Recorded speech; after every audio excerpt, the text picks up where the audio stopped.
शिवसेनाप्रमुख बाळासाहेब ठाकरे यांची उद्या जयंती त्यानिमित्त शाखा क्रमांक 25च्या वतीने आमच्या सुविधा मधुरभाई घोरे उपविभाग प्रमुख आमचे रोहितसाहेब आहेत, रांजणे आहेत, शाखा प्रमुख आहेत, घोडेताई आहेत, आम्ही सगळ्या पदाधिकारी विविध तऱ्हेचे जे काय म्हणजे आधार कार्ड आहेत, पॅन कार्ड आहेत,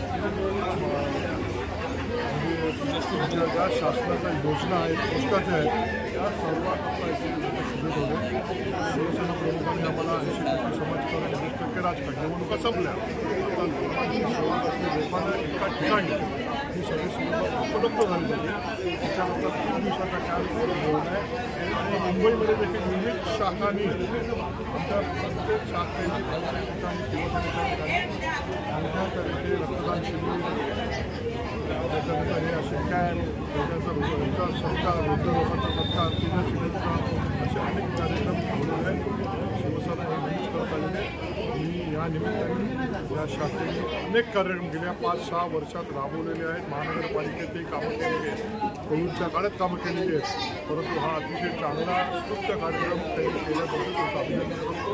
सर्व पदाधिकाऱ्यांना धन्यवाद देतो. सर्वात प्रथम हिंदू हृदय सरमाळ श्रीमान बाळासाहेब ठाकरे यांची आज जयंती आहे आणि ही जयंती मुंबई, महाराष्ट्र नव्हे संपूर्ण देशामध्ये चांगल्या प्रकारे मग लोकाभियोगी, सामाजिक अशा वेगवेगळ्या सांस्कृतिक कार्यक्रमाचं सर्व शिवसैनिकांमार्फत यांना नियोजन करण्यात येतं आहे. तसंच मी वॉर्ड क्रमांक 25 शाखा क्रमांक 25 मार्फत इथे Aadhaar card, PAN card, senior citizen card, आभा कार्ड, आयुष्यमान कार्ड अशा गव्हर्नमेंटच्या वेगवेगळ्या स्कीम्स आहेत त्याचं इथे आयोजन करण्यात आलेलं आहे. आणि आजचं या कार्यक्रमाचं उद्घाटन आदरणीय माजी आमदार विलासभाई पोतनीस यांच्या शुभहस्ते करण्यात आलेलं आहे. तसेच विनोदजी घोसाळकर तेही आज आलेले आहेत आणि खरोखर चांगला प्रतिसाद आहे उच्चभ्रू लोकांमध्ये.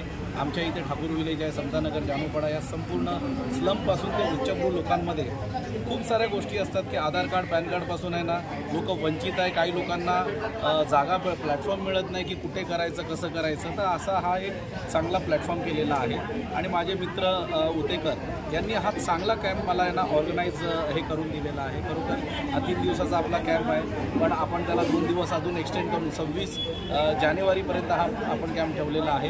आणि त्याच्यानंतर युवा सेनेमार्फत आपण प्रत्येक ठिकाणी हा कॅम्प पुढे कंटिन्यू ठेवणार आहे, जेणेकरून लोकांना ह्याचा नक्कीच फायदा झाला पाहिजे. बाळासाहेब ठाकरे यांच्या जयंतीनिमित्त आमच्या विभागाचे माजी आमदार आणि विभाग प्रमुख विलासभाई पोतनीस यांच्या हस्ते आज या कॅम्पचं, या शिबिराचं इथे आयोजन केलेलं आहे. आणि लगभग आम्हाला जसं आम्ही बॅनर टाकल्यापासून आम्हाला सोसायटीवाले पण आम्हाला सांगतात की आमच्या सोसायट्यांमध्ये पण कॅम्प द्या, कारण खूप छान प्रकारे एकाच वेळेला प्रत्येकाला वेगवेगळ्या ज्या सुविधा आहेत, आधार कार्ड असेल, पेन कार्ड असेल, ई श्रम असेल आणि मतदानाचं पण कार्डचा पण त्याच्यामध्ये उल्लेख आहे. म्हणजे एकाच वेळेला ज्या काही अडचणी आहेत त्या एकाच वेळेला इकडे आपल्या होऊ शकतात आणि खूप चांगला असा प्रतिसाद आम्हाला कालपासून मिळतो आहे लोकांचा.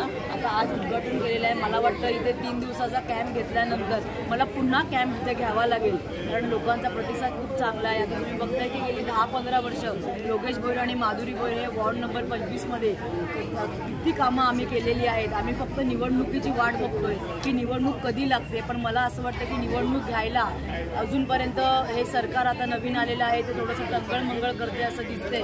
पण आम्ही एवढंच लोकांच्या सानिध्यात निवडणूक असो की नसो एक लोकांचं आणि आमचं नातं हे गेली 10-15 वर्ष हे कामाच्या निमित्ताने झालेलं आहे. आणि आता आम्ही जरी नगरसेवकचा कार्यकाळ संपला असला तरी आम्ही लोकांच्या संपर्कात हे आहोत आणि पुढे पण राहणार. हे योजनामध्ये पुरावा काय काय आपलं आधार कार्ड, पॅन कार्ड जे आपलं रेग्युलर असतं, लाईट बिल, रेशन कार्ड हे सगळे पुरावे आहेत, 2 फोटो हे सगळं लागतं.